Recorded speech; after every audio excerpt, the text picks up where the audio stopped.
Chronic spontaneous urticaria, or chronic hives with no known cause. It's so unpredictable. It's like playing pinball. Itchy, red bumps start on my arm, then my back. Sometimes my legs. Hives come out of nowhere.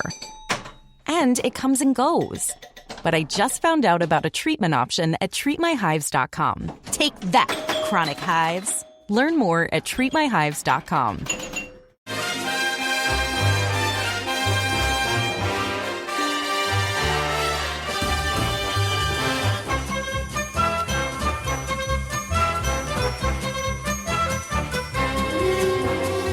Hello everyone and welcome to How Are The Podcast. It's Gav and you join us for our Friday morning news podcast. We are here to chat all about what's going on in the world of Sunderland, and we also got a little bonus, I guess, with a Dutch fan by the name of Dan who follows Nijmegen and also Sunderland. He's going to tell us all about our new incoming goalkeeper, Mr. Roefs. But we've got a lot to talk about today. So first off, I'm going to introduce my partner in crime this morning, whenever we are listening to this. It's Johnny Hawley. Hello, mate.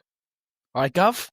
No rest for the wicked for us here. I mean, the amount of podcasts that you're having to pump out, it's getting ridiculous even by our standards. I know, mate. Busy. Really did enjoy spending time down at the stadium, though, and was filling you in on that before we started. And if people haven't heard that, we put out a little bonus episode on Thursday, which was me and Craig down at the stadium. We got to chat to Jimmy Montgomery and also Rob Mason about the official unveiling of Jimmy's new stand, which he wasn't aware of when he turned up. He just come down the stairs because he was there for something else, and they told him to turn around, and there it was, And I actually recorded all, and it's all on the Rotor Report feed. So if you haven't seen that video, make sure you catch it, and also listen to the podcast where Jimmy took questions from a bunch of us who were there, and I got a bit of one-to-one time with Rob Mason, who waxed lyrical about Jimmy Montgomery, the player and the man. So it's really worth listening to. But yes, Johnny, lots going on, mate. We do a pod every day, and there's almost so much going on that we're having to do two a day because it's just so much to talk about. And things are really ramping up over the summer. And I mean, we've had a bit of a week, but anyways, we're going to start off with the big bit of news which broke on Thursday evening, which is that Marc Guiu, and I've got the pronunciation from Nick Barnes. Nick Barnes said, just remember, Hugh Pew Parley McGrew. It's like that, Guiu. So Marc Guiu, he got the Here We Go tweet from Fabrizio Romano. That was a bit of news which was broken on Wednesday by Keith Downey regarding the Chelsea striker, and Fabrizio Romano has confirmed that the deal is on. It's a straight loan, no buy option for Sunderland. We're covering his full salary, and there have been guarantees over playing time. And Marc Guiu, I'm going to keep saying that, Marc Guiu, it's quite a cool name actually, isn't it, that? Just reminds us of Guiu. But Marc Guiu, he 19-year-old, turns 20 in January. He's 6'2", formerly of Barcelona. Did play for Barcelona in La Liga for one season, scored a goal in La Liga for them before moving on to Chelsea for around €6 million, and has mainly played for Chelsea, Johnny, in the Conference League. Made a lot of appearances last season in the Conference League and scored a lot of goals, actually. I was just looking, he scored 6 goals in the Conference League in 9 appearances, but was used sparingly in the Premier League and is still very, very young. So obviously somebody Chelsea rate very, very highly. And we know we need a striker. We don't know if this is it. We might bring in another one on top of this. But, somebody who comes with a lot of potential, and it's a little bit disappointing that there's no sign that we might be able to buy him and keep him longer term.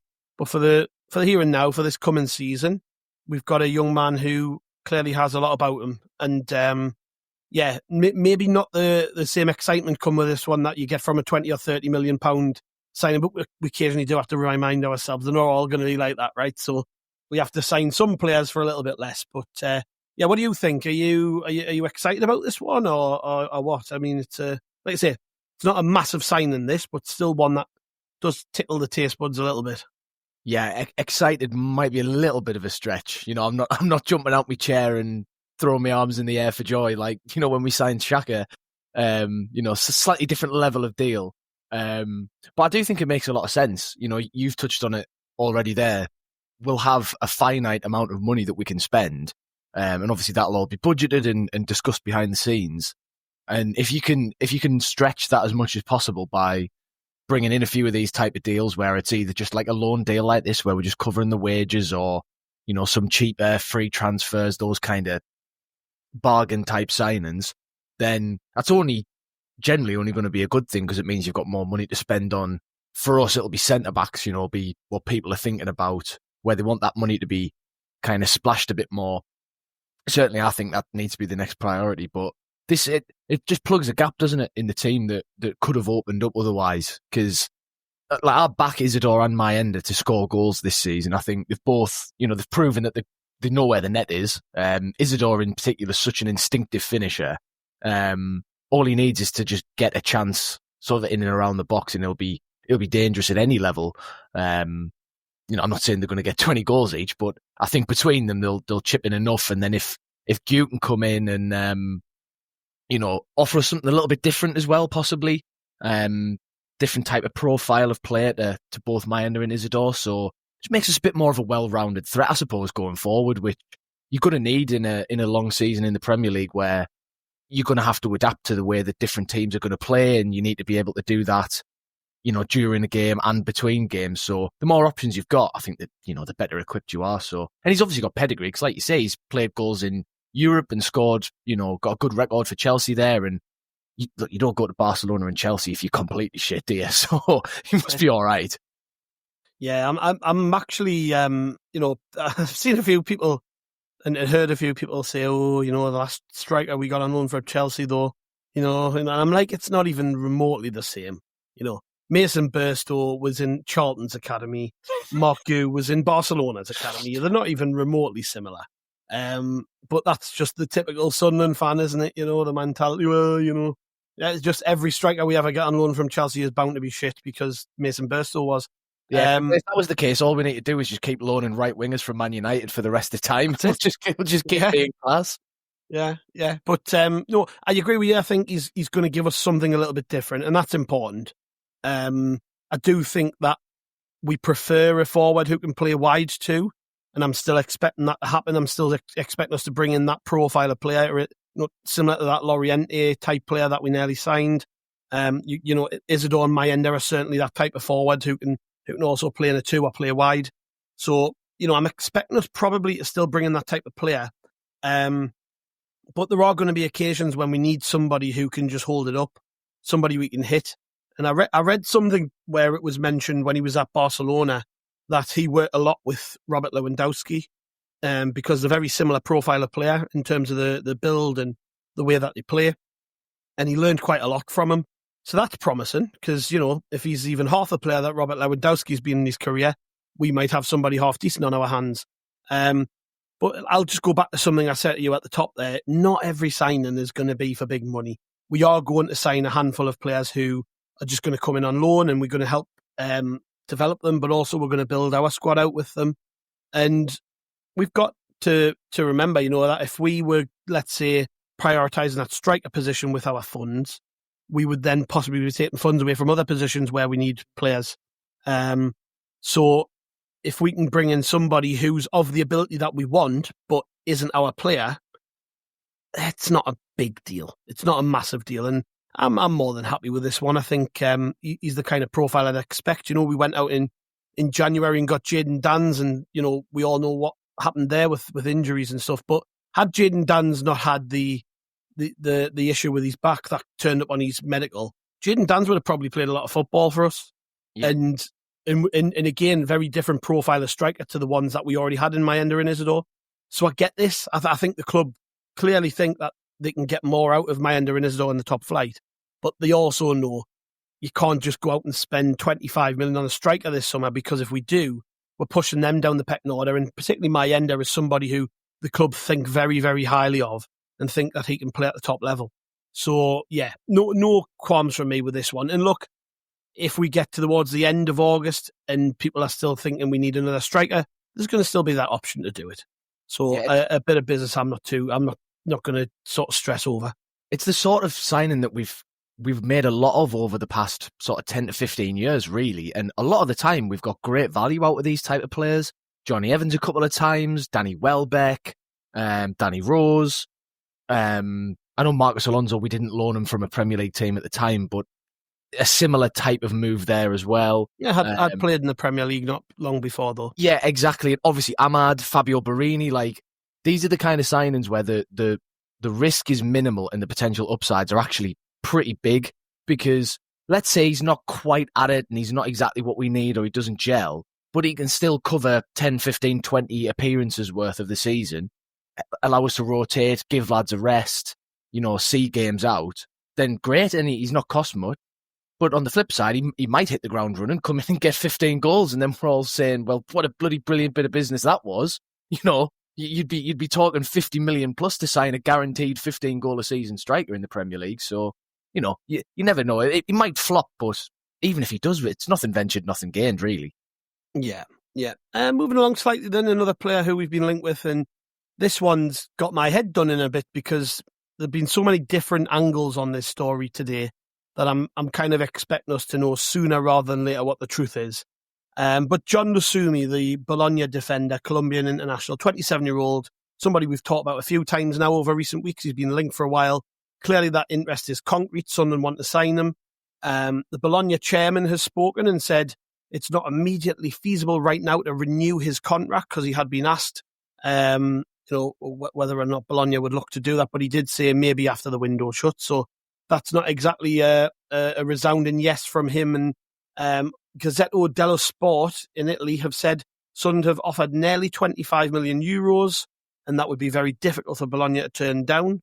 But then later on Thursday, Colombian journalist Pepe Sierra, and this is somebody I've never heard of before, but Fabrizio Romano follows them, so maybe he's reputable, I don't know, claimed that Lucumi has joined, can't even get me words out, Johnny, has turned Sunderland down. But again, we don't know how concrete that is. And I just think, because we've had so many different angles on this in just one day, that there might be a bit of politics at play. Something might have happened. He might have turned us down. My opinion is that this doesn't go on for as long as it has done, and Sunderland wouldn't keep pursuing him if he was going to turn around and say, nah. They would have got an indication a lot earlier had he not wanted to come to Sunderland. So I'm not entirely convinced that this report, maybe that's just maybe we red and white specs on, I don't know, but I'm not entirely convinced this report from the Colombian journalist is 100% kosher. I'm more inclined to believe what Gazzetta dello Sport have said, which is that we're prepared to meet Bologna's offer, their valuation. So, yeah, confusing me, isn't it? But I think what we can safely say is that we need some sort of resolution, because we need a centre-half in for the West Ham game. This has gone on long enough. I would be all right with Jensen Sealed starting that game, but it wouldn't be ideal, and I don't think anybody thinks he should really be realistically starting that game. But at the minute, he's starting that game because him and Ballard are the only central defenders we've got. So, yeah, we need a solution, don't we? Yeah, it needs to just not turn into the kind of circus that we've seen with the likes of Alexandra Mendy and stuff like that before, where things drag on to the point of just utter farce, and then you don't end up getting a positive resolution anyway. So you look stupid and you waste a load of time and you don't even end up with the player. Like, that's the worst of all worlds. So we need to, like you say, whether it's going to end in the player signing for Sunderland or staying at his club or whatever's going to be the outcome, it needs to happen sooner rather than later at this point. And as you say, like with these news reports, they can't all be right. Like, somebody has to be wrong here. He can't have both turned us down and we've nearly had an offer accepted, and he's going to sign a new contract at Thingy, but also not at Bologna, but also not going to sign one. But, the truth will be somewhere in the middle, I think. Maybe that there's been issues that we've had in agreeing terms with either him or the club that have been why it's gone on this long, but maybe we trying to resolve those, or maybe it would be a bit strange to me, because it just feels like that hasn't been the club's attitude over. Yeah, they basically just went out and went, "What do you want?"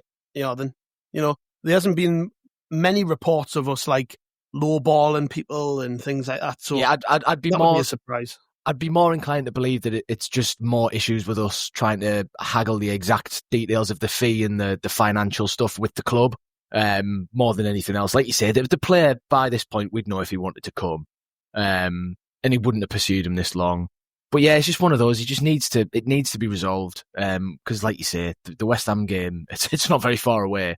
And it's not just the idea of Sealed starting, because I agree with you. I think, in a pinch, I think Sealed could do a job. Not ideal, but it could work. The bigger problem would just be who the hell is on the bench at that point. Who is behind them? Zach Johnson.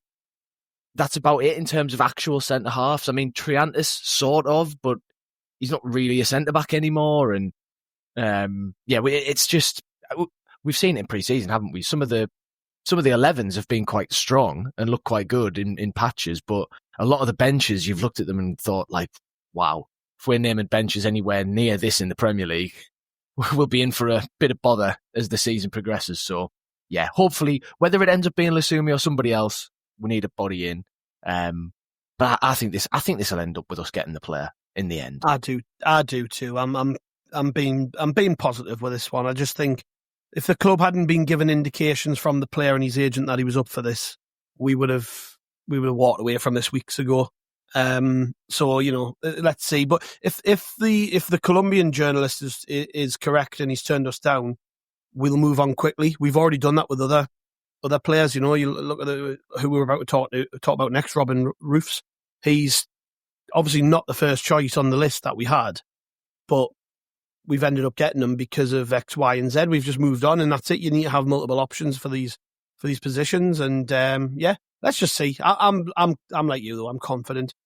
Robin Roefs though is obviously somebody who we just talked about there. He's practically in the building as far as we're aware. I mean, hasn't been announced as of recording, but we've seen pictures of him in a Sunderland shirt. So it just feels like it will be a matter of time before that one is officially announced. I'm presuming the reason it hasn't been, there's probably some T's to cross and I's to dot, and the club just need to get that one finished off before they can officially announce it.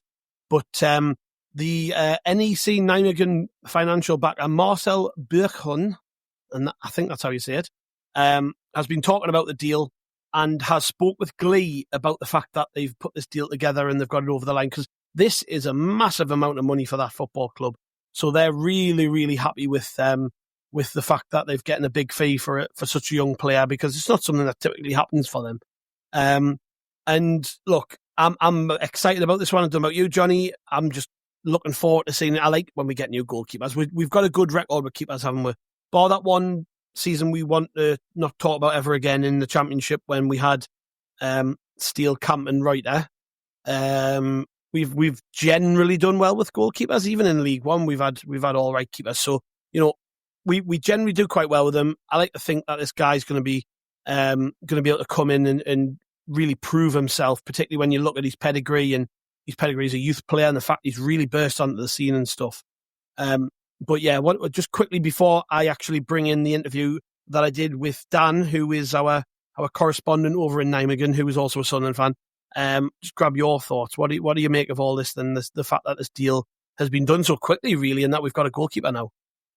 I was listening actually to the pod that you did with Chris and Andrew the other day, or whenever it came out relative to this one coming out. One of the 30 or so podcasts this week. Yeah, one of the dozens. But they were talking about, Chris made a really good point, I thought, about how you can't necessarily... All right, don't blow smoke up his arse, man. Come on. I'm only being nice because he's not here. I wouldn't say this if he was in this call. But I thought, he made a good point about how you have to be reactive within your plans in a transfer window. And I think this deal is a perfect example of that. Like, it's easy to look at it and go, well, we tried to sign Bulker first and we offered more money for him and we haven't got him. So we've got somebody else for less money later on. It must be a worse option. It must be a downgrade. This has to be bad news somehow. Now, yes, you can look at the relative CVs of the players and the pedigree they've got and the careers they've had, and there's more to support some players than others. And Roefs is obviously a young lad starting out. He's not made loads of first team appearances, but the football that he has played, by all accounts, and he's rattling through a load of the statistics in that pod as well. Brilliant numbers, even when you sort of compare them against the other top goalkeepers in Europe. Really aerially dominant. Should be somebody who can bring a different aspect of goalkeeping to the team than we've been used to over the past few years. He's a different style of player to Anthony Patterson. So, that's not that you're going to try and rotate goalkeepers through a season unless you're Mikel Arteta, which doesn't end well. You're not going to be pitting them both together, but I think it makes a lot of sense, I think. Obviously, though, the big caveat is with any deal like this, it's not loads of money, but it's still a fair chunk of change on a goalkeeper. So there is risk inherent in it, in that it's a decent amount of money we've paid, a 5-year contract, and he hasn't proven it at the very top level as of yet. But all the signs point to him having plenty of natural ability. So as long as he's got his head screwed on, and I'm sure the club will have done the due diligence in that regard, then I don't see any reason not to be happy with it. And again, like I kind of touched on before, it's another deal where you look at it and go, we were willing to spend 25 million euros on a keeper, and we've ended up spending half of that maybe. So that has to then mean that there's more funds available to invest in the rest of the squad. So yeah, I think, again, pragmatic, sensible, and another of the kind of deals you need to supplement the likes of your 30 millions on Diarra and your 20 millions on Xhaka. It makes for a balanced window, which, I'm not going to complain about that. Yeah. Well, we will introduce our guest, Dan. So like I said, Dan lives in Nijmegen and is also a Sunderland fan. And me and Dan have had a few interactions on Instagram before because he listens to the podcast. And he reached out and said, I'm in Nijmegen. I'm a Sunderland fan. If you want to talk to somebody about this fella, then I'm your man. So here he is. Here's Dan giving us the insight on Robin Roefs. As you might know, we are active in the transfer market. We've just signed Robin Roefs. I think that's how you say it. And this guest I have today might be able to correct me if I'm wrong. We've signed Robin Roefs, who is a goalkeeper from NEC in Holland. And, I don't know too much about him, and I'm sure you don't either, unless you are a bit of a nerd and watch the Eredivisie, which not too many people do, but people in the Netherlands obviously do watch the Eredivisie, and I'm glad to be joined by a Sunderland fan who also lives in Nijmegen, and that's Dan. Hello, mate. Good morning. How are you? Good morning. I'm very good. Now, we agreed before we recorded that I would just call you Dan because everybody knows I'm awful with names. So, Dan, could you please give us your full name, because I didn't even want to attempt it. Yeah, my full name is Daan Verwaaij-Schaars, but my first name is perfect. So there we go. See, nobody wants to hear me try and see your full name, mate. So, thanks for saving us on that one. But Dan, you've got a really interesting story because we've had a few interactions over Instagram in the past and stuff because you do support Sunderland. How did that all come about? How do you how are you a Sunderland fan? Yeah, that's actually quite a silly story, I think. I started following Sunderland a little bit back in 2010 when Bodo and Zenden was playing for Sunderland. One of the now only 9 Dutch players ever to play for Sunderland. And I never heard of Sunderland before that. But it just kind of crept into my system, and I started just following the feeds, the scores, the live scores. That's 15 years ago now. So yeah. Yeah, Sunderland's my favorite team. Yeah. Yeah, well, when you see Sunderland linked with a player from the club in your home city, that must have been very strange. Yeah, it was a very big surprise actually. I know he had quite a good season, and he was on some lists, but he's a very young guy, and I fully expected him to stay actually. So I was quite surprised. It was all over the news. It was on the national, on the radio, all over the newspapers. So that's where I heard it. I was listening to the radio in the car, and then friends started texting me, Robin Roefs is going to Sunderland, and I was like, "Are you joking?" So that's Yeah, well, like I said, I don't know a great deal about him. So what can you tell me about him as a player? What sort of goalkeeper is he? Yeah, just to start off with, he's a homegrown player. He's from the region. He started in the youth academy of NEC. He might know Jensen Silt. I don't know if they ever played together, but they've been in the same academy. He's only 22 years old, and he came into the first team after NEC had like a very good period with Jasper Sillissen. I don't know if you know the guy. Yeah. So he came back to NEC to try to make it to the national team. Didn't work out. So he left again. And then Robin Roefs was the second keeper behind him, one of the two actually. And then at the beginning of last season, news broke that he would be the first keeper. So he only had one full season as a professional goalkeeper, as first keeper for NEC. I think he's in style, he's quite comparable to Pedro actually. So his reflexes are good. He's a nice young goalie. Quite highly accredited by a lot of friends of me who go to the matches every 2 weeks. I think his in terms of his types of saves, he's similar to Pedro. For his age, he looks quite mature, very calm, very good on the ball actually. I think his distribution might be a bit better than Pedro actually. The head coach actually advised him to stay. I know that for certain a few months ago. But when Sunderland comes in with a knockout fee of like 10 million euros with 3 more millions in add-ons, then yeah, it's I think it's very hard to say no. It's the biggest transfer ever for NEC. So in the entire shopping spree that Sunderland is currently doing, it's not that much. But for NEC, it's the biggest amount of money they ever got for a player. I noticed obviously he's not got a great deal of experience. I mean, if you look back, he's only really had one full season in men's football, and that represents a big step, doesn't it, for him? Because as has been reported, Sunderland, he's going to come to Sunderland as the number one, which is obviously a massive deal.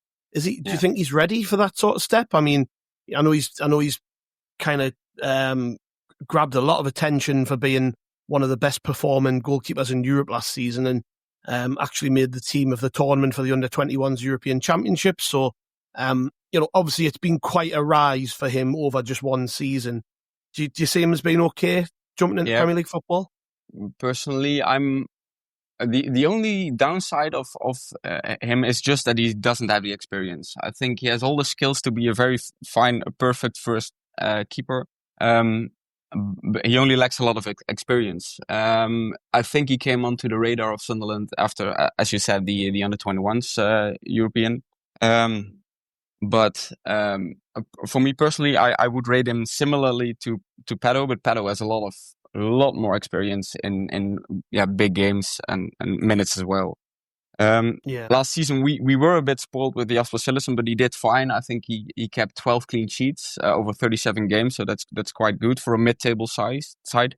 But it's Dutch Eredivisie is nothing compared to the Premier League, of course. So that's I'm slightly worried. He's a very good goalie, but slightly worried. And I think it will all depend on if Pedro starts the season without injuries, and I think they will battle it out. Yeah, well, this club is not scared to give young players chances, I guess. So if they think he's good enough, he will play, won't he? That's the thing. Yeah. And you know that as well as I do. Sunderland, whether they're 21, 22, 18, 19, if they're good enough, they will play games. But goalkeepers, it's a strange position, isn't it? Because most goalkeepers don't hit the peak until they're in their late, mid-20s. They tend to just kind of have a period of experience where they maybe go out on loan, they maybe play like Patterson's done for Sunderland, play in the lower leagues and build up that way. So it is a big step for him. But when you see the fee that's been paid to sign him, that represents quite a big commitment from Sunderland. And also there were rumours of other teams being interested in signing him, which made Sunderland move that little bit quicker. I think it was Lille in France had been linked with a move for him. And, you can imagine because Lille have lost their number one this summer, you can imagine that he probably would have went into play there. So, maybe there's this realisation from scouts and people within the game that he is actually a very, very capable goalkeeper. Yeah, I know the Dutch giants, Ajax, they also tried to buy him, but they thought 6 million was too much. I don't know if they regret that now, but we'll see.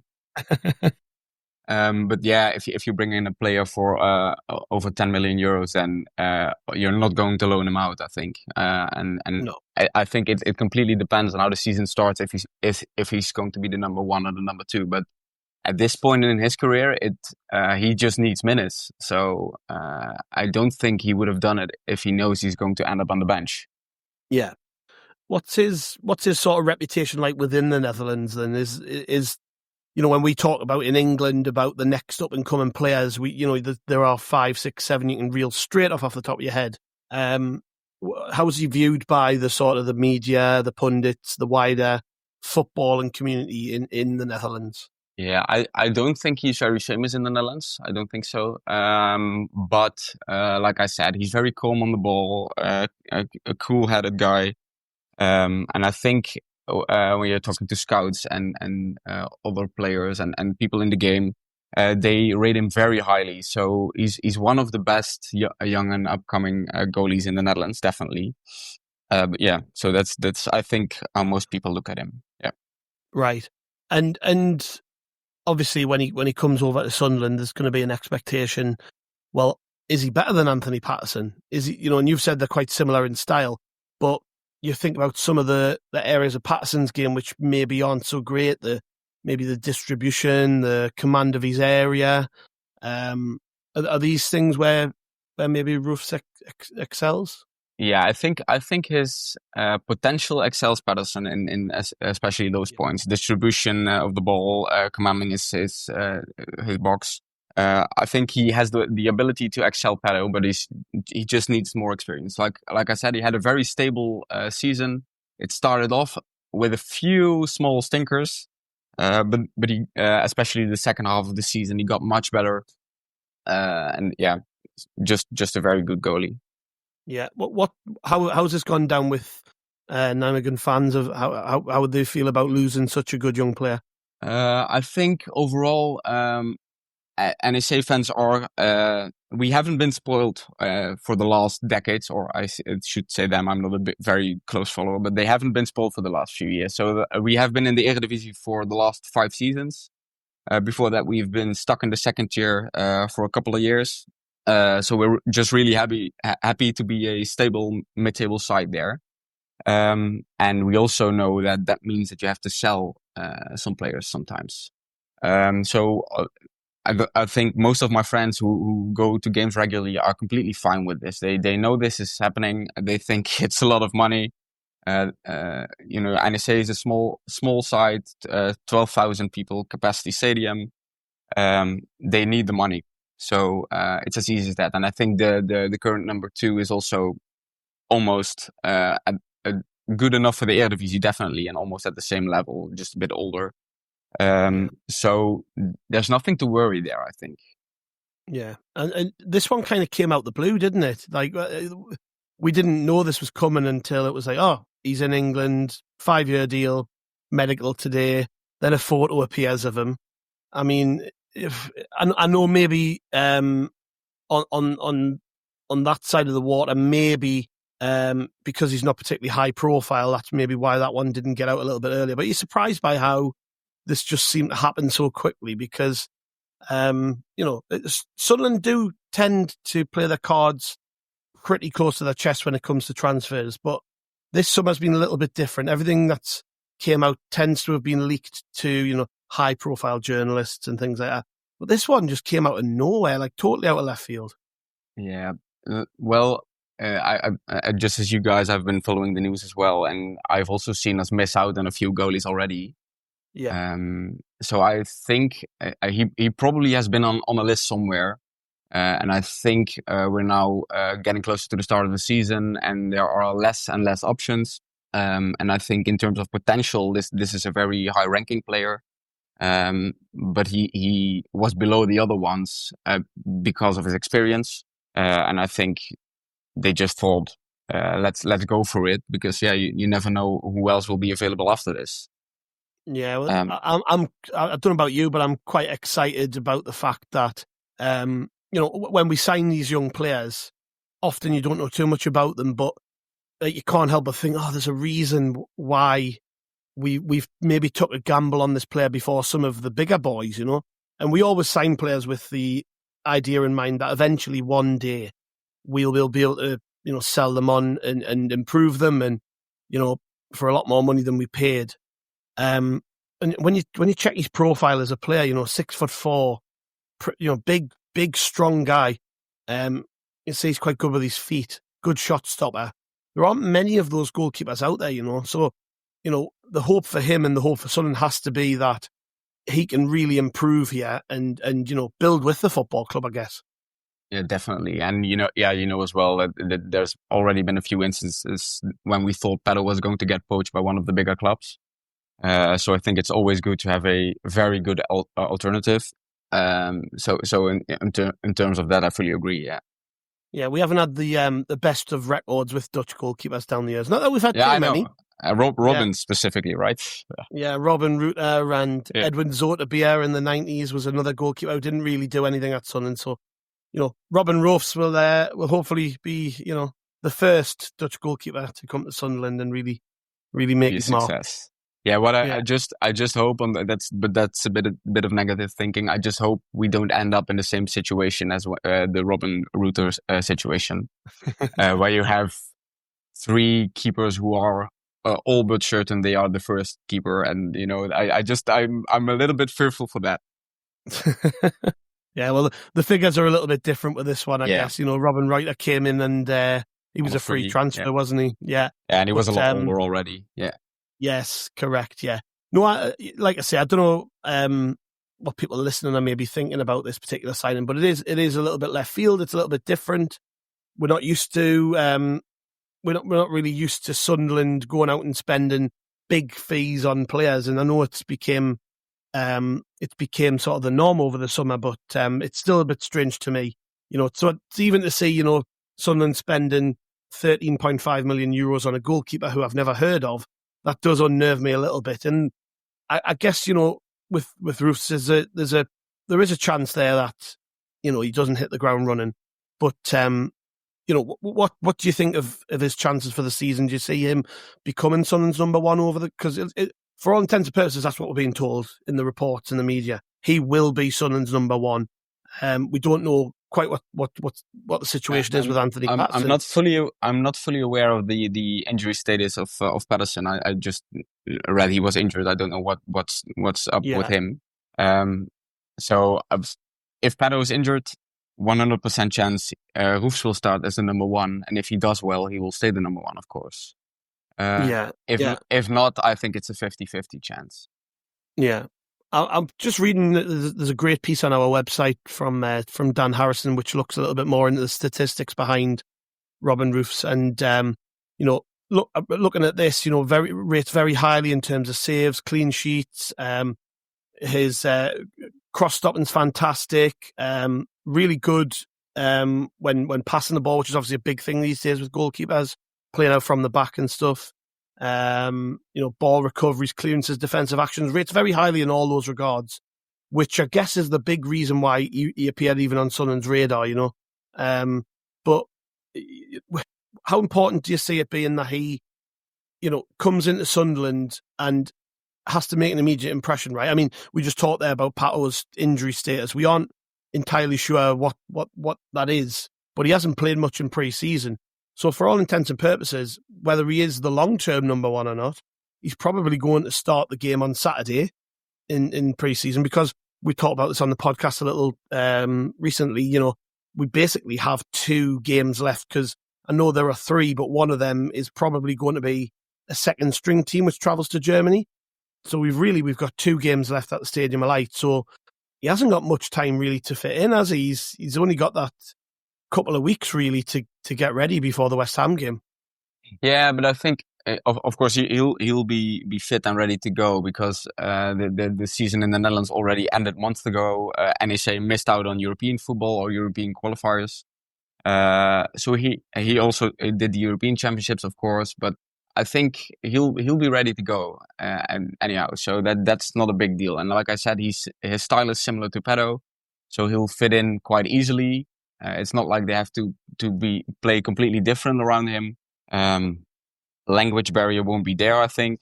So I don't see any problems there. Yeah. Cool. Well, what would you say to anyone who isn't particularly sure about this one then? Because, like I said, there are many reasons why you might not be sure. Maybe you haven't heard about him. Maybe, you look at his lack of experience and you see the figures announced and you're like, well, you might just be a really big Anthony Patterson fan and you don't want to see him replaced as the number one. So what would you say to any Sunderland fans who are maybe a little bit unsure about this? Yeah, by the way, I'm also a big Anthony Patterson fan, so I completely know what they're talking about. But yeah, no, I think this is quite a safe bet. Like for in the Netherlands, this is a lot of money. For you guys or for us, for Sunderland, this is peanuts in the total budget, I think. And he might just be a very, very good first team keeper. If not, I think he'll be leaving very soon afterwards. Because I think most of the Dutch Eredivisie sides, but also other sides in Europe, will gladly have him if we don't want to make him our number one. But I think he'll do well. Even if we get hammered every week, he'll keep his chin up and just do his job. Yeah. Well, thank you very much, Dan. It's been an absolute pleasure. Thank you for giving us a little bit of insight into what we can expect, and I'm hoping he's as good as you've made him sound. I'm hoping that he hits the ground running. Let's see. Yeah, I hope as well. I think he's a good lad. I think he looks nice. He always comes across very nice. I really hope he does well. Yeah, well, thanks, Dan. Thanks very much for joining us, mate, and we really appreciate it. Thanks. And that was Dan. Thank you very much to him. And I know you'll be listening, Dan, so thank you very much for your time again, once again. And so we'll move on very quickly, Johnny. We'll move on to the next story, which I want to talk about, which is there are reports in Portugal that assistant head coach Pedro Ribeiro is about to leave the club because he would like to focus on being a head coach back in Portugal. Now, unexpected news, I would say, because he was obviously very firmly part of the plans towards the end of the season and played a huge part, presumably, behind the scenes as we got promoted, and is part of that newly formed coaching lineup which the club have put together over the summer, which includes the Vulcano, the Italian assistant, and the other guy who's Spanish, and I can't remember his name, but you will forgive me because I'm useless with names anyway, so it's pointless me even trying. But still, we brought in some more coaches over the summer. He was part of that team under Regis Lebris. We don't know if this is true or not, but it seems a bit too random not to be true. Pedro Ribeiro is not somebody, I don't think we've really been exposed too much to him. I mean, we've seen him on the sidelines, we've seen him in training footage and things like that. But not anybody, I don't think we've even heard him talk, have we? So, not somebody, he's not really been at the club particularly long, but still, if this is the case, I don't know about you, but it makes me think that the club knew about this probably a while ago. And that's maybe why we've brought in some other coaches. He's maybe worked a period of handover just to the other coaches to help them integrate before he departs, so that everybody moves on good terms. I mean, I'm always sad to see good coaches leave the football club, but if he feels like it's job done at Sunderland, then it's fair enough, isn't it? Yeah, it's just one of those. I'm a little bit nonplussed at it, really. It's just, okay, Ribeiro's gone.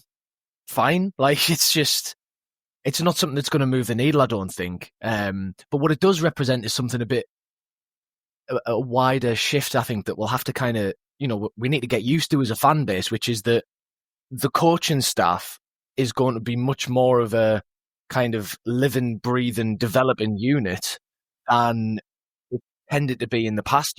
When it's been the manager model instead of the head coach model, it will be a manager and his staff. And so when the manager leaves, his staff go with him, and the new guy comes in and his staff come in. So it's a very static thing. It's the manager appoints his staff, and that's who he has. And the only reason you'd replace them is if, I don't know, you fall out or whatever. Whereas I think the way that we're going to have to, look at it and consider it going forward is going to be almost akin to the way that you look at a squad of players. You've got your squad, and then over time, you'll have a transfer window and a couple will go and there'll be a couple new come in. And so, you don't just have one day you've got 1-11 and then tomorrow you've got a completely different 11, unless Chelsea, everybody else. And so it's going to be with the coaches, I imagine, because probably similarly to the way that we kind of sell ourselves to players as well, it'll be, look, say this Vulcano who'd come in, great CV, worked with some amazing people, Mancini and European football. We'll probably say to him, we think you're a good fit, come and work for Sunderland. We'll help you develop as a coach and you'll be able to work with good players and, build relationships with our staff. But then if a better opportunity comes along for you or you want to step into management or something like that, then we won't stand in your way. And we saw it with Mike Dodds as well, didn't we? Mike Dodds has been at the club a long time. He'd manager a couple of times. The players, by all accounts, absolutely loved him, but he got the opportunity to stretch his wings a bit and go and take a managerial job. So the club just said, yeah, brilliant, thanks for your service and good luck. So yeah, I think, like I say, I couldn't possibly begin to speculate how good or bad of a coach Pedro Ribeiro is, because he's never coached us. And if he did, he'd probably get very depressed immediately and realise how bad it was. So I can't say whether this is going to have no impact day to day, but I think it's more interesting to me what it signifies as to our sort of long-term strategies there than anything that as a bloke. Yeah, so farewell, Pedro. We hardly knew ye. That just leaves us to, I think, move on from here now, Johnny, and we'll head off to bed. It's, again, not together. Every time I say that, I kind of think, shit, people must think we're going to bed together. Not happening. But no, we are heading off into the sunset, mate. And thank you very much to you for joining me. It's been fantastic. Yeah, pleasure as always. Cheers. Yes. And thank you to the listeners. We'll be back with a pod tomorrow. We've got a game, of course, at the Stadium of Light. I'll be there in my regular seat, as it was able to purchase that for the game, which was nice. So I will be at the match, but we'll be out with a preview on Saturday morning and a review / reaction type pod after the game. So make sure you catch up with those. Make sure you subscribe if you're not already, because we are here, as we said at the top of the show, more than once a day at the minute, because Sunderland are just keeping us so busy.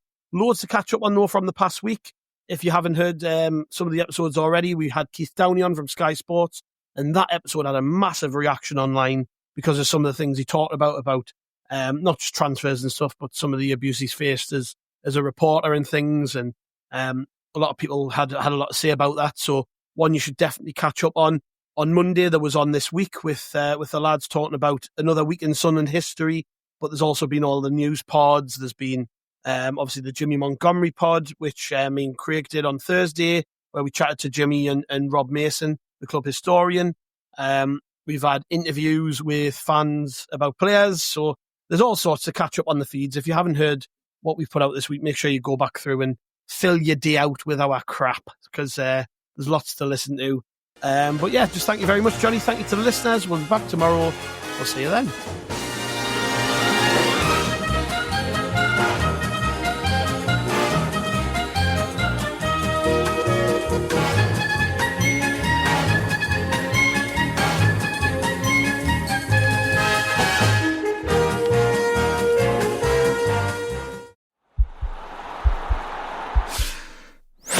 This podcast is part of the Sports Social Podcast Network.